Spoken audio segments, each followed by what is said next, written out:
दोस्तों, आज के वीडियो में हम लोग बात करेंगे शिक्षकों का ट्रांसफ़र के बारे में, बिहार के सभी शिक्षकों का ट्रांसफ़र के बारे में। जैसा कि अभी आप सभी जानते हैं, माननीय शिक्षा मंत्री के द्वारा कहा गया है कि इसी महीने शिक्षकों का ट्रांसफ़र किया जाएगा, जिसका रेशनलाइजेशन का कार्य शुरू है दोस्तों। तो ट्रांसफ़र लेने से पहले आपको क्या करना होगा? ई शिक्षा कोष पोर्टल पर जो शिक्षकों का डाटा अपलोड हो रहा था दोस्तों, डाटा अपडेट हो रहा था, तो कहीं ना कहीं वो ट्रांसफ़र का ही एक पार्ट है जो इस शिक्षा कोर्स पर जो है जो रेसिडेंट सर्टिफिकेट अपलोड कर रहे थे। अब शिक्षकों को डीसीएफ फॉर्म भी भरना है। डीसीएफ फॉर्म भरने का एक फॉर्मेट जारी हुआ है दोस्तों, जिसको आपको सही सही भरना है। वो डाटा आपका एड्रेस जो उसमें अपडेट होगा या आपने जो अपडेट किया है या डीसीएफ फॉर्म में जो आप भर के देंगे, तो आपका ट्रांसफ़र हो सकता है उसी के आधार पर हो, एड्रेस के ही आधार पर हो। तो ये जो डीसीएफ फॉर्म है दोस्तों, वो आपको भरना है। जैसा कि आप देख पा रहे होंगे, ई शिक्षा को शिक्षक प्रारूप डीसीएफ फॉर्म, टीचर आईडी, जो आईडी से आप अटेंडेंस बनाते हैं, जो आपका स्कूल कोड है, यूडाइस कोड। उसके बाद है दोस्तों नाम, आपका first name, middle name, last name, gender हो गया male female, date of birth हो गया। सोशल कैटेगरी दोस्तों, हो सकता है कि आपकी नियुक्ति जो है किसी कैटेगरी में हो, जनरल सीट पे हो गया हो, लेकिन आपका कैटेगरी क्या है, बीसी है, ईबीसी है, एससी है या एसटी है, जो भी हो, तो आपका सोशल कैटेगरी पूछा गया है। आपका अपॉइंटमेंट का कैटेगरी नहीं पूछा गया है। आपका कैटेगरी कौन सा है वो आप अपना कैटेगरी जो है इस पर चूज़ कर लेंगे, भर देंगे। रिलीजन आप अपना भर देंगे, मोबाइल नंबर भर देंगे, आधार नंबर भर देंगे। हो सकता है ई शिक्षा कोष पर जो डाटा आपने अपडेट किया है और जो निवास आपने अपलोड किया है, कुछ डाटा में आपका त्रुटि हो, गलत हो, तो आप ये जो डीसीएफ फॉर्म भरेंगे वो आप सही सही भरेंगे और कार्यालय के द्वारा जो है उसको सही कर दिया जाएगा। या गलत है, त्रुटि है, तो इसके लिए आप इस फॉर्म के साथ में आप अपना एक आवेदन दे सकते हैं कि मेरा फलाना चीज़ जो है गलत है। उसके बाद है दोस्तों nature of appointment. Nature of appointment में रेगुलर हैं, पीआरआई हैं, गवर्नमेंट टीचर है, यूएचएस हेड टीचर है। मतलब रेगुलर मतलब जो विशिष्ट है, बीपीएससी है, तो रेगुलर टीचर है तो रेगुलर हो जाएंगे। उसके बाद है दोस्तों पीआरआई का मतलब हुआ कि अगर कोई नियोजित है तो वो नियोजित इस पर सेलेक्ट करेंगे। उसके बाद है दोस्तों type of teacher and subject. Type of teacher कौन सा है, head teacher primary, school teacher BPSC, assistant teacher elementary, UHS headmaster, headmaster 1 to 8, principal, panchayat teacher. Panchayat teacher का मतलब वो आपका जो नियोजित टीचर है। प्रखंड टीचर ये भी नियोजित टीचर, नगर टीचर ये भी नियोजित टीचर।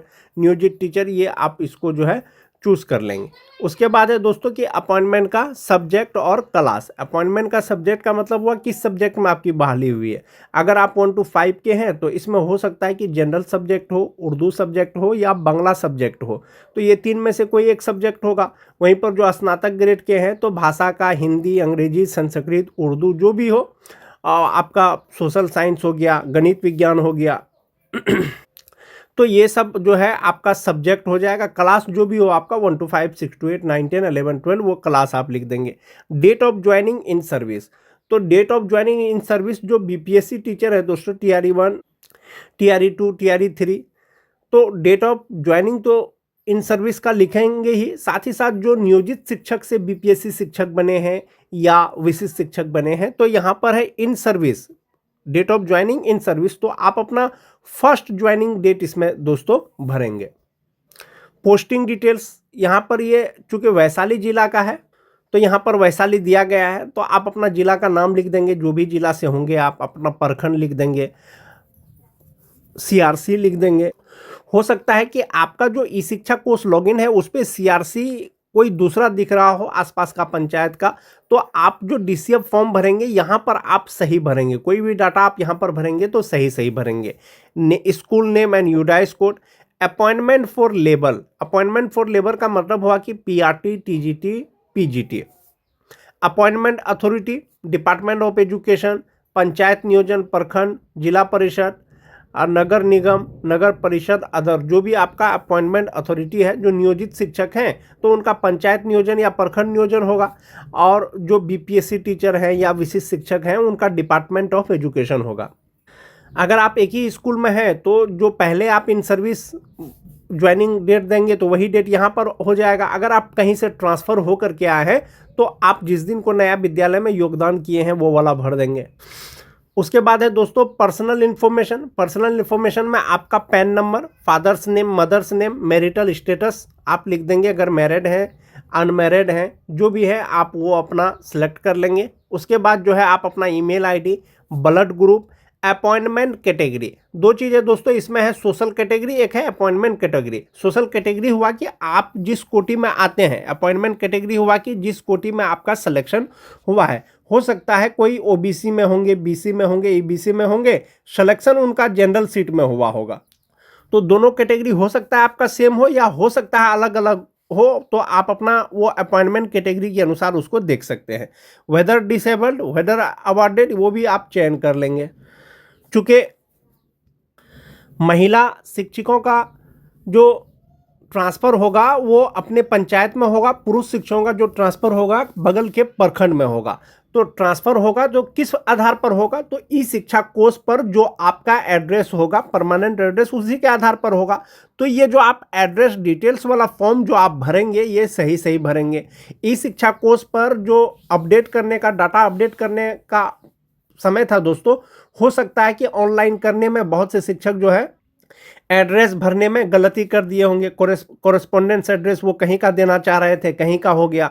महिला शिक्षिकाएं हैं, उनको जो है अपना हस्बैंड के यहाँ का परमानेंट एड्रेस देना था, वो अपने मायके का दे दी है। तो ऐसी स्थिति में ये जो ऑप्शन है दोस्तों परमानेंट एड्रेस वाला, ये आप दोबारा इस पे डीसीएफ फॉर्म में सही से भरेंगे। चूंकि आपने गलत भरा है तो उसके लिए आप एक आवेदन भी इसके साथ में देंगे, क्योंकि आपका जो ट्रांसफ़र होगा वो इसी एड्रेस के आधार पर होगा। बहुत से शिक्षिकाएं ऐसी होंगी, महिला शिक्षक जो एड्रेस कहीं और का देना चाह रही थी, भूल से कहीं और का हो गया, तो आप इस पे जो है सही सही भरेंगे, इसके साथ में एक आवेदन देंगे, आपका एड्रेस जो है सही हो जाएगा और आपके एड्रेस के ही आधार पर आपका ट्रांसफ़र होगा। तो एक तो हो गया आपका यहाँ पर हाउस नंबर नहीं होगा तो वार्ड नंबर होगा, स्ट्रीट, मोहल्ला, सेक्टर हो गया, विलेज आपका गांव कौन सा है, पंचायत, पोस्ट ऑफिस हो गया, ब्लॉक हो गया, डिस्ट्रिक्ट हो गया, पिन कोड हो गया, आवासीय प्रमाण पत्र विवरणी, domicile certificate at the time of appointment. जब आपका अपॉइंटमेंट हुआ था क्या उस समय आपने डोमिसाइल सर्टिफिकेट दिया था? यदि दिया था तो हाँ कर दीजिए, नहीं दिया था तो नो कर दीजिए। बहुत सारे शिक्षक ऐसे होंगे जिस समय उनका अपॉइंटमेंट हुआ होगा तो उस समय डोमिसाइल नहीं दिए होंगे, या दिए भी होंगे तो वो डोमिसाइल अभी है या नहीं उनको नहीं मिल रहा होगा। तो ऐसी स्थिति में आपके पास जो डोमिसाइल है दोस्तों, आप उसको जो है सबमिट कर दें, वो डोमिसाइल आप दे दें। डोमिसाइल के रिगार्डिंग अगर ऐसा कुछ होता है तो विभाग के द्वारा बाद में आपको दिशा निर्देश दिया जाएगा या बताया जाएगा। उसके बाद है दोस्तों appointment and salary details. Initial basic salary, जब आपकी ज्वाइनिंग हुई थी तो उस समय आपका बेसिक जो है सैलरी कितना था, यानी बेसिक पे कितना था। प्रेजेंट बेसिक पे वर्तमान में आपका मूल वेतन कितना है। Letter number, appointment letter number and date, वो आपको जो अपॉइंटमेंट लेटर है उसमें आपका ज्ञापांक, पत्रांक या डेट दिया हुआ होगा। उसके बाद है date of present posting joining, आप कब ज्वाइन किए हैं वो वाला तिथि हो गया। Identification number, UAN number. UAN number जो होता है दोस्तों वो नियोजित शिक्षकों का होता है। पेमेंट प्रोसेस, तो अभी तो चेक के माध्यम से पेमेंट नहीं होता है, बैंक ट्रांसफर होता है। इसमें कॉलम है दोस्तों, यदि आप शिक्षक नियोजन नियमावली के अंतर्गत नियुक्त नहीं है, जैसे नियमित BPSC, head teacher, UHS head master, अगर बाद में नियोजित शिक्षक बन गए तो इस खंड को आप वो चुन सकते हैं। सेवा काल में स्थानांतरण, पहले आपकी पोस्टिंग कहाँ थी, अब कहाँ पर है, और पहले जो आपकी पोस्टिंग हुई थी कब से कब तक आप वहाँ पर कार्य किए हैं, अभी जो है कब से कार्य कर रहे हैं, ये आपका डाटा आपको भर देना है।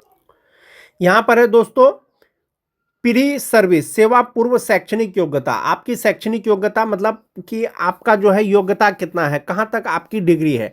मैट्रिक पहले दे दीजिएगा, इंटर दे दीजिएगा, ग्रेजुएशन दे दीजिएगा, पोस्ट ग्रेजुएशन जहाँ तक है आपका, passing year, institution name, board, subject, obtain marks, full marks, ये आपको भर देना है।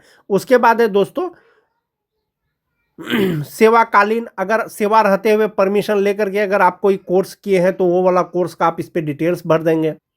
उसके बाद है दोस्तों प्रोफेशनल वोकेशनल क्वालिफिकेशन यानी प्रशैक्षणिक योग्यता, प्रशैक्षणिक योग्यता में आपका डीएलएड हो गया, बीएड हो गया, एमएड हो गया, जो भी आपका प्रशैक्षणिक योग्यता आप लिए हैं वो आपको इस पे भरना है। इससे पहले दोस्तों एक चीज मैं आपको दिखाना चाहूंगा, नया ट्रांसफर नीति जो आने वाला है दोस्तों, उस पे सोशल मीडिया के माध्यम से ये पता चला था कि नई ट्रांसफर नीति प्राथमिक स्कूलों में अब नहीं पढ़ा पाएंगे बीएड डिग्री धारी। जब बीएड धारी जब प्राथमिक स्कूल में नहीं पढ़ा पाएंगे तो वो कहाँ पढ़ाएंगे? तो इसके लिए दिया गया था कि राज्य में स्कूलों में 3 स्तर के व्यवस्था की जाएगी। पहली से 5वीं तक केवल पीआरटी शिक्षक पढ़ाएंगे, 6ठी से 10वीं तक टीजीटी शिक्षक शामिल होंगे और 11-12 पर पीजीटी शिक्षक पढ़ाएंगे। बीएड प्रशिक्षित शिक्षक कक्षा 6ठी से ऊपर के स्कूलों में पढ़ाएंगे।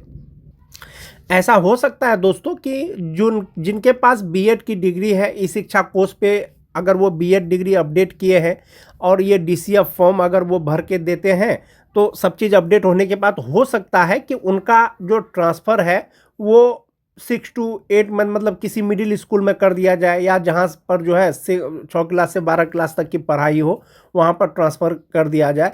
तो आपको डाटा जो है सही सही भरना है, भले ही इस शिक्षा कोर्स पे आपका कुछ गलत हो गया हो, डीसीएफ फॉर्म आपको सही सही भर करके देना है।